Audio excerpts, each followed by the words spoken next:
ನಮಸ್ತೆ ವೀಕ್ಷಕರೇ, PR ಅಕಾಡೆಮಿಗೆ ಸ್ವಾಗತ. BSNLನವರು ತಿಂಗಳಿಗೆ 50,000 ರೂಪಾಯಿ ಸಂಬಳ ಇರುವಂತಹ ಸರ್ಕಾರಿ ಹುದ್ದೆಗಳಿಗೆ ಅರ್ಜಿಯನ್ನ ಕರೆದಿದ್ದಾರೆ.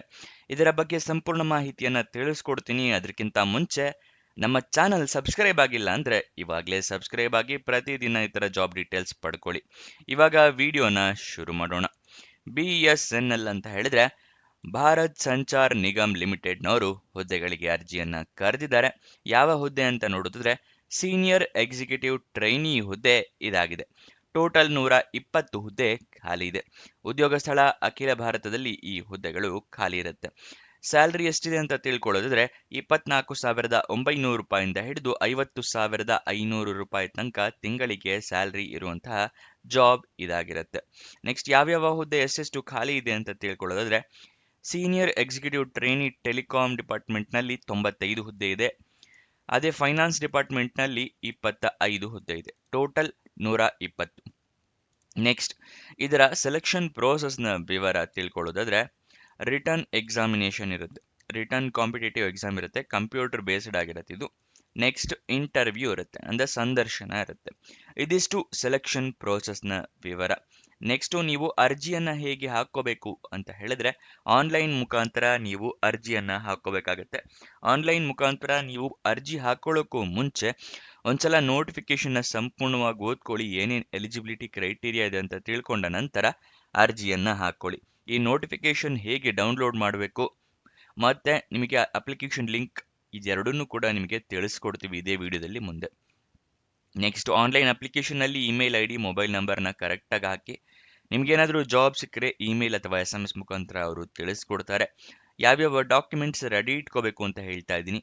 ಮೊದಲನೇದಾಗಿ ID ಪ್ರೂಫ್ ಬೇಕಾಗುತ್ತೆ. ಆಧಾರ್ ಕಾರ್ಡ್, ವೋಟರ್ ID ಅಥವಾ ಪಾನ್ ಕಾರ್ಡ್. ನೆಕ್ಸ್ಟ್ ಎಜುಕೇಷನ್ ಕ್ವಾಲಿಫಿಕೇಷನ್ಗೆ ನಿಮ್ಮ ಮಾರ್ಕ್ಸ್ ಕಾರ್ಡು, ಸರ್ಟಿಫಿಕೇಟ್ಸು ಬೇಕಾಗುತ್ತೆ. ನೆಕ್ಸ್ಟು ನಿಮ್ಮ ಪಾಸ್ಪೋರ್ಟ್ ಸೈಜ್ ಫೋಟೋಗ್ರಾಫ್ ಮತ್ತು ಏಜ್ ಪ್ರೂಫ್ಗೆ SLC ಮಾರ್ಕ್ಸ್ ಕಾರ್ಡ್ ಅಥವಾ ಡೇಟ್ ಆಫ್ ಬರ್ತ್ ಸರ್ಟಿಫಿಕೇಟ್. ಇದಿಷ್ಟು ಡಾಕ್ಯುಮೆಂಟ್ಸ್ನ ರೆಡಿ ಮಾಡಿ ಇಟ್ಕೊಳ್ಳಿ. ಎಲ್ಲದೂ ಸ್ಕ್ಯಾನಡ್ ಕಾಪೀಸ್ ಇಟ್ಕೊಳ್ಳಿ. ಏನಕ್ಕೆ ಅಂದರೆ ಆನ್ಲೈನಲ್ಲಿ ಅಪ್ಲಿಕೇಶನ್ ಹಾಕೋದ್ರಿಂದ ಮೊಬೈಲ್ನಲ್ಲೇ ಅರ್ಜಿಯನ್ನು ಹಾಕ್ತೀರಾ ಅಂದರೆ ಎಲ್ಲ ಡಾಕ್ಯುಮೆಂಟ್ಸ್ದು ಕೂಡ ಫೋಟೋ ತೊಗೊಂಡು ಇಟ್ಕೊಳ್ಳಿ. ಕ್ಲಿಯರ್ ಆಗಿ ಕಾಣೋ ಥರ ಫೋಟೋ ಇರಬೇಕಾಗುತ್ತೆ. ಅದಾದ ನಂತರ ಅಪ್ಲಿಕೇಶನ್ ಎಲ್ಲ ಫಿಲಪ್ ಮಾಡಿ ಅಪ್ಲಿಕೇಶನ್ ಕರೆಕ್ಟ್ ಆಗಿದೆಯಾ ಡೀಟೇಲ್ಸ್ ಎಲ್ಲದು ಅಂತ ಹೇಳಿ ಚೆಕ್ ಮಾಡಿ ಆಮೇಲೆ ನೀವು ಅಪ್ಲಿಕೇಶನ್ ಫೀಸ್ನ ಪೇ ಮಾಡಬೇಕಾಗುತ್ತೆ. ಎಷ್ಟಿರುತ್ತೆ ಅಂತ ತಿಳಿಸ್ಕೊಡ್ತಾ ಇದ್ದೀನಿ. SC/ST ಕ್ಯಾಂಡಿಡೇಟ್ಸ್ಗಳಿಗೆ, ಅಂಗವಿಕಲ ಕ್ಯಾಂಡಿಡೇಟ್ಸ್ಗಳಿಗೆ 1,250 ರೂಪಾಯಿ ಅರ್ಜಿ ಶುಲ್ಕ ಇರುತ್ತೆ. ಆದರೆ ನಿಮ್ಮ ಹತ್ರ ಪ್ರಮಾಣ ಪತ್ರ ಇರಬೇಕು. ಜಾತಿ ಪ್ರಮಾಣ ಪತ್ರ ಮತ್ತು ಡಿಸಬಿಲಿಟಿ ಸರ್ಟಿಫಿಕೇಟ್ ಇದ್ದವರು ಈ ರಿಸರ್ವೇಷನ್ನ ಪಡ್ಕೋಬಹುದು. ಮತ್ತು OC, OBC ಮತ್ತು EWS ಕ್ಯಾಂಡಿಡೇಟ್ಸ್ಗಳಿಗೆ 2,500 ರೂಪಾಯಿ ಅರ್ಜಿ ಶುಲ್ಕ ಇರುತ್ತೆ. ಅರ್ಜಿ ಶುಲ್ಕವನ್ನು ನೀವು ಆನ್ಲೈನ್ ಮುಖಾಂತರ ಪೇ ಮಾಡಬೇಕಾಗತ್ತೆ. ಈ ಅರ್ಜಿ ಶುಲ್ಕ ಪೇ ಮಾಡಿದ ನಂತರ ನೀವು ಅಪ್ಲಿಕೇಶನ್ನ ಸಬ್ಮಿಟ್ ಮಾಡಿ. ಅಪ್ಲಿಕೇಶನ್ ಸಬ್ಮಿಟ್ ಮಾಡಿದ ಮೇಲೆ ನಿಮಗೇನಾದರೂ ಅಪ್ಲಿಕೇಶನ್ ನಂಬರ್ ಆ ಥರ ಏನಾದರೂ ನಂಬರ್ ಬಂದರೆ ಅದನ್ನು ಬರೆದಿಟ್ಕೊಳ್ಳಿ. ನಿಮ್ಮ ಫ್ಯೂಚರ್ ರೆಫರೆನ್ಸಿಗೆ ಬೇಕಾಗುತ್ತೆ. ಅಪ್ಲಿಕೇಶನ್ ಓಪನ್ ಆಗಿದ್ದ ದಿನಾಂಕ 5 ಫೆಬ್ರವರಿ 2026. ಮುಂಚೆ 31 ಮಾರ್ಚ್ ತನಕ ಇತ್ತು. ಅದನ್ನು ಇವಾಗ ಎಕ್ಸ್ಟೆಂಡ್ ಮಾಡಿ 15 ಏಪ್ರಿಲ್ 2026 ತನಕ ಕೊನೆಯ ದಿನಾಂಕ ಮಾಡಿದ್ದಾರೆ. 15 ಏಪ್ರಿಲ್ ಒಳಗಡೆ ನೀವು ಆನ್ಲೈನ್ ಮುಖಾಂತರ ಅರ್ಜಿಯನ್ನು ಹಾಕೋಬೇಕಾಗುತ್ತೆ.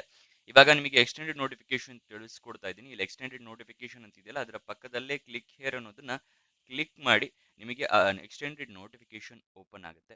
ಇಲ್ಲಿ ನಿಮಗೆ ಡೇಟ್ಸ್ನ ಕೊಟ್ಟಿರ್ತಾರೆ. ಇಲ್ಲಿ ಸ್ಕ್ರೋಲ್ ಡೌನ್ ಮಾಡಿ. ಎಂಡ್ ಆಫ್ ಆನ್ಲೈನ್ ರಿಜಿಸ್ಟ್ರೇಷನ್ ಯಾವಾಗ ಅಂತ ಹೇಳಿದ್ರೆ 15 ಏಪ್ರಿಲ್ 2026.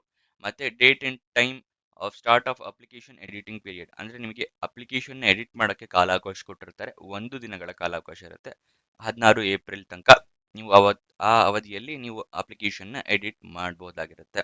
ಇದನ್ನ ಸಂಪೂರ್ಣವಾಗಿ ಓದ್ಕೊಳ್ಳಿ. ಯಾವಾಗ ಎಕ್ಸ್ಟೆನ್ಷನ್ ಏನೇನು ಅಂತ ಹೇಳಿ ನಿಮಗೆ ಸಂಪೂರ್ಣವಾಗಿ ಗೊತ್ತಾಗುತ್ತೆ. ಅಲ್ಲಿ ಸ್ಕ್ರೋಲ್ ಡೌನ್ ಮಾಡಿ ಫುಲ್ ಕೆಳಗಡೆ ಬಂದರೆ ಅಫಿಷಿಯಲ್ ನೋಟಿಫಿಕೇಶನ್ ಅಂತ ಇದೆಯಲ್ಲ ಅದರ ಪಕ್ಕದಲ್ಲೇ ಕ್ಲಿಕ್ ಹೇರ್ ಅನ್ನೋದನ್ನು ಕ್ಲಿಕ್ ಮಾಡಿ ನಿಮಗೆ ನೋಟಿಫಿಕೇಶನ್ ಓಪನ್ ಆಗುತ್ತೆ. ಇದರಲ್ಲಿ ಎಲ್ಲ ಡೀಟೇಲ್ಸ್ನ ತಿಳಿಸ್ಕೊಟ್ಟಿದ್ದಾರೆ. ಇದೆಲ್ಲದನ್ನು ಸಂಪೂರ್ಣವಾಗಿ ಓದ್ಕೊಳ್ಳಿ. ಅದಾದ ನಂತರ ಅರ್ಜಿಯನ್ನು ನೀವು ಹಾಕ್ಕೊಳ್ಳಿ. ಗೊತ್ತಾಯ್ತಲ್ವಾ? ಟೆಸ್ಟ್ ಅಂತ ಹೇಳಿದ್ನಲ್ಲ ಅದಕ್ಕೆಲ್ಲ ಏನೇನು ಮಾರ್ಕ್ಸ್ ಇರುತ್ತೆ, ಎಷ್ಟು ಗಂಟೆಗಳ ಕಾಲ ಅವಕಾಶ ಇರುತ್ತೆ ಅದನ್ನೆಲ್ಲ ಕೊಟ್ಟಿದ್ದಾರೆ ನೋಡಿ. ಇಲ್ಲಿ ಟೆಲಿಕಾಂ ಆಪ್ಟ್ಯೂಡ್ ಟೆಸ್ಟ್ ಇರುತ್ತೆ, ಟೆಕ್ನಿಕಲ್ ಟೆಲಿಕಾಂ ಟೆಸ್ಟ್ ಇರುತ್ತೆ, ಎಷ್ಟೆಷ್ಟು ಮಾರ್ಕ್ಸ್ಗೆ ಎಷ್ಟು ಟೈಮ್ ಇರುತ್ತೆ ಇದೆಲ್ಲ ಕೊಟ್ಟಿದ್ದಾರೆ. ಅದನ್ನು ಸಂಪೂರ್ಣವಾಗಿ ಓದ್ಕೊಳ್ಳಿ ಒಂದ್ಸಲ.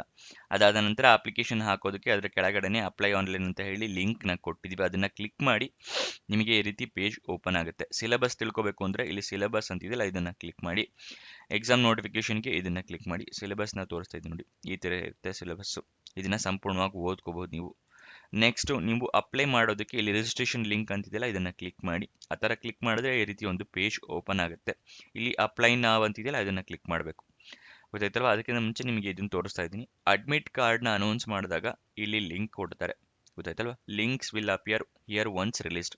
ಅಂದರೆ ಅಡ್ಮಿಟ್ ಕಾರ್ಡ್ ರಿಲೀಸ್ ಮಾಡಿದ್ಮೇಲೆ ಇಲ್ಲಿ ಸಿಗುತ್ತೆ. ಗೊತ್ತಾಯ್ತಲ್ವಾ? ಅದಕ್ಕೋಸ್ಕರ ಈ ಲಿಂಕ್ಸ್ನೆಲ್ಲ ಸೇವ್ ಮಾಡಿಟ್ಕೊಳ್ಳಿ. ಅಪ್ಲಿಕೇಶನ್ ಹಾಕೋದಕ್ಕೆ ಇಲ್ಲಿ ಅಪ್ಲೈ ನಾವ್ ಅನ್ನೋದನ್ನ ಕ್ಲಿಕ್ ಮಾಡಿ. ಈ ರೀತಿ ಬರುತ್ತೆ. ಇಲ್ಲಿ ನಿಮ್ಮ ರಿಜಿಸ್ಟ್ರೇಷನ್ ID, ರಿಜಿಸ್ಟ್ರೇಷನ್ ನಂಬರು, ಇಲ್ಲಿ ಪಾಸ್ವರ್ಡ್ ಹಾಕಬೇಕು. ಮುಂಚೆನೇ ಲಾಗಿನ್ ಆಗಿದ್ದಿದ್ರೆ. ಮುಂಚೆ ಲಾಗಿನ್ ಆಗಿಲ್ಲ ಅಂತ ಹೇಳಿದ್ರೆ ಇಲ್ಲಿ ನ್ಯೂ ರಿಜಿಸ್ಟ್ರೇಷನ್ ಅಂತ ಇದೆಯಲ್ಲ, ಇದನ್ನ ಕ್ಲಿಕ್ ಮಾಡಿ. ನಿಮಗೆ ನ್ಯೂ ಆಗಿ ರಿಜಿಸ್ಟ್ರೇಷನ್ ಆಗಬೇಕಾಗುತ್ತೆ. ಹೌ ಟು ಅಪ್ಲೈ ಅಂತ ಇದೆಯಲ್ಲ, ಇದನ್ನ ಕ್ಲಿಕ್ ಮಾಡಿದ್ರೆ ನಿಮಗೆ ಹೇಗೆ ಅಪ್ಲಿಕೇಶನ್ ಹಾಕೋಬೇಕು ಅಂತ ಹೇಳಿ ಇಲ್ಲಿ ಪ್ರೊಸೀಜರ್ ಕೊಟ್ಟಿದ್ದಾರೆ. ಇದ್ರ ಮುಖಾಂತರ ನೀವು ಅರ್ಜಿಯನ್ನ ಹಾಕೋಬಹುದು. ಗೊತ್ತಾಯ್ತಲ್ವಾ? ನೆಕ್ಸ್ಟ್ ಅದರ ಕೆಳಗಡೆನೆ ನೀವು ನೋಟಿಫಿಕೇಶನ್ ಇಲ್ಲಿಂದನೂ ಕೂಡ ಡೌನ್ಲೋಡ್ ಮಾಡ್ಕೋಬಹುದು. ಇದಿಷ್ಟನ್ನ ನೆನ್ಪಿಟ್ಕೊಳ್ಳಿ. ಒಂದ್ಸಲ ವಿಡಿಯೋನ ಇನ್ನೊಂದ್ಸಲಿ ಬೇಕಾದ್ರೆ ನೋಡಿ, ಕನ್ಫ್ಯೂಷನ್ ಆದರೆ. ಅಫಿಷಿಯಲ್ ವೆಬ್ಸೈಟ್ ಅಡ್ರೆಸ್ ಬೇಕು ಅಂತ ಹೇಳಿದ್ರೆ bsnl.co.in, ಇದು ಅಫಿಷಿಯಲ್ ವೆಬ್ಸೈಟ್ನ ಅಡ್ರೆಸ್ ಆಗಿರುತ್ತೆ. ನೆಕ್ಸ್ಟ್ ಇದರ ಅರ್ಜಿ ಶುಲ್ಕವನ್ನು ತಿಳ್ಕೊಂಡ್ವಿ. ಏಜ್ ಲಿಮಿಟ್, ವಯೋಮಿತಿಯನ್ನು ತಿಳ್ಕೊಳ್ಳೋದಾದ್ರೆ ಮಿನಿಮಮ್ 21 ವರ್ಷ, ಮ್ಯಾಕ್ಸಿಮಮ್ 30 ವರ್ಷದವ್ರ ತನಕ ಅರ್ಜಿಯನ್ನ ಹಾಕಬಹುದು. 21ರಿಂದ 30 ವರ್ಷ ವಯೋಮಿತಿ ಆಗಿರುತ್ತೆ. ಎಜುಕೇಷನ್ ಕ್ವಾಲಿಫಿಕೇಶನ್ ತಿಳ್ಕೊಳ್ಳೋದಾದ್ರೆ ಸೀನಿಯರ್ ಎಕ್ಸಿಕ್ಯೂಟಿವ್ ಟ್ರೈನಿ ಟೆಲಿಕಾಂ ಹುದ್ದೆಗೆ BE ಅಥವಾ BTech ಆಗಿರಬೇಕು. ಯಾವುದರಲ್ಲಿ ಅಂತ ಹೇಳಿದ್ರೆ ಎಲೆಕ್ಟ್ರಾನಿಕ್ಸ್ನಲ್ಲಿ ಅಥವಾ ಟೆಲಿಕಮ್ಯುನಿಕೇಶನ್ ಅಥವಾ ಎಲೆಕ್ಟ್ರಾನಿಕ್ಸ್ ಅಂಡ್ ಟೆಲಿಕಮ್ಯುನಿಕೇಶನ್ ಆಗಿರಬೇಕು, ಅಥವಾ ಎಲೆಕ್ಟ್ರಾನಿಕ್ಸ್ನಲ್ಲಿ ಆಗಿರಬೇಕು, ಅಥವಾ computer science, information technology, electrical instrumentation, ಇದು ಯಾವುದ್ರಲ್ಲಾದ್ರೂ ಒಂದರಲ್ಲಿ ನೀವು BE ಅಥವಾ BTech ಕಂಪ್ಲೀಟ್ ಮಾಡಿರಬೇಕಾಗತ್ತೆ. ಸೀನಿಯರ್ ಎಕ್ಸಿಕ್ಯೂಟಿವ್ ಟ್ರೈನಿ ಫಿನಾನ್ಸ್ ಹುದ್ದೆಗೆ CA ಅಥವಾ CMA ಆದವರು ಅರ್ಜಿಯನ್ನ ಹಾಕೋಬಹುದು. ಇದಿಷ್ಟು ಈ ಜಾಬ್ನ ವಿವರ. ನಿಮಗೇನೇ ಡೌಟ್ಸ್ ಅಥವಾ ಕ್ವಶನ್ಸ್ ಇದ್ರೆ ಕಮೆಂಟ್ ಬಾಕ್ಸ್ನಲ್ಲಿ ಕಮೆಂಟ್ ಮಾಡಿ, ನಾವು ಉತ್ತರ ಕೊಡೋದಕ್ಕೆ ಪ್ರಯತ್ನ ಮಾಡ್ತೀವಿ. ಪ್ರತಿದಿನ ನಿಮಗೆ ಯಾವ ವೆಬ್ಸೈಟಿಂದ ಜಾಬ್ ಡೀಟೇಲ್ಸ್ ತಿಳಿಸ್ತಾ ಇದ್ದೀವಿ ಅಂತ ಹೇಳಿದ್ರೆ ನಮ್ಮದೇ ವೆಬ್ಸೈಟ್ ಕ್ರಿಯೇಟ್ ಮಾಡಿದ್ವಿ, prgovernmentjobs.com ಅಂತ ಹೇಳಿ. ಇದರ ಲಿಂಕು ನಿಮಗೆ ಡಿಸ್ಕ್ರಿಪ್ಷನ್ನು ಮತ್ತು ಕಮೆಂಟ್ ಬಾಕ್ಸ್ನಲ್ಲಿ ಮೊದಲನೇ ಲಿಂಕ್ ಆಗಿರುತ್ತೆ. ಅಲ್ಲಿಂದ ಕ್ಲಿಕ್ ಮಾಡಿ ಹಲವಾರು ಜಾಬ್ಸಿಗೆ ನೀವು ಅಪ್ಲೈ ಮಾಡಬಹುದು. ಮತ್ತೆ ನೀವಿನ್ನೂ ನಮ್ಮ ವಾಟ್ಸಪ್ ಮತ್ತು ಟೆಲಿಗ್ರಾಮ್ ಚಾನಲ್ ಜಾಯಿನ್ ಆಗಿಲ್ಲ ಅಂದರೆ ಇವಾಗಲೇ ಜಾಯಿನ್ ಆಗಿ. ಡಿಸ್ಕ್ರಿಪ್ಷನಲ್ಲೇ ಲಿಂಕ್ ಇದೆ, ಮತ್ತು ಈ ವೆಬ್ಸೈಟ್ನಲ್ಲೂ ಕೂಡ ಈ ರೀತಿ ಬಟನ್ಸ್ ಇದೆ, ಇಲ್ಲಿಂದ ಕೂಡ ಕ್ಲಿಕ್ ಮಾಡಿ ನೀವು ಜಾಯಿನ್ ಆಗ್ಬೋದು. ಜಾಯಿನ್ ಆದರೆ ಪ್ರತಿದಿನ ನಿಮಗೆ ಗೌರ್ಮೆಂಟ್ ಜಾಬ್ ಡೀಟೇಲ್ಸ್ನ ಲಿಂಕ್ನ ಪ್ರೊವೈಡ್ ಮಾಡ್ತೀವಿ. ಅದಕ್ಕೋಸ್ಕರ ಜಾಯಿನ್ ಆಗೋದು ಮರಿಬೇಡಿ.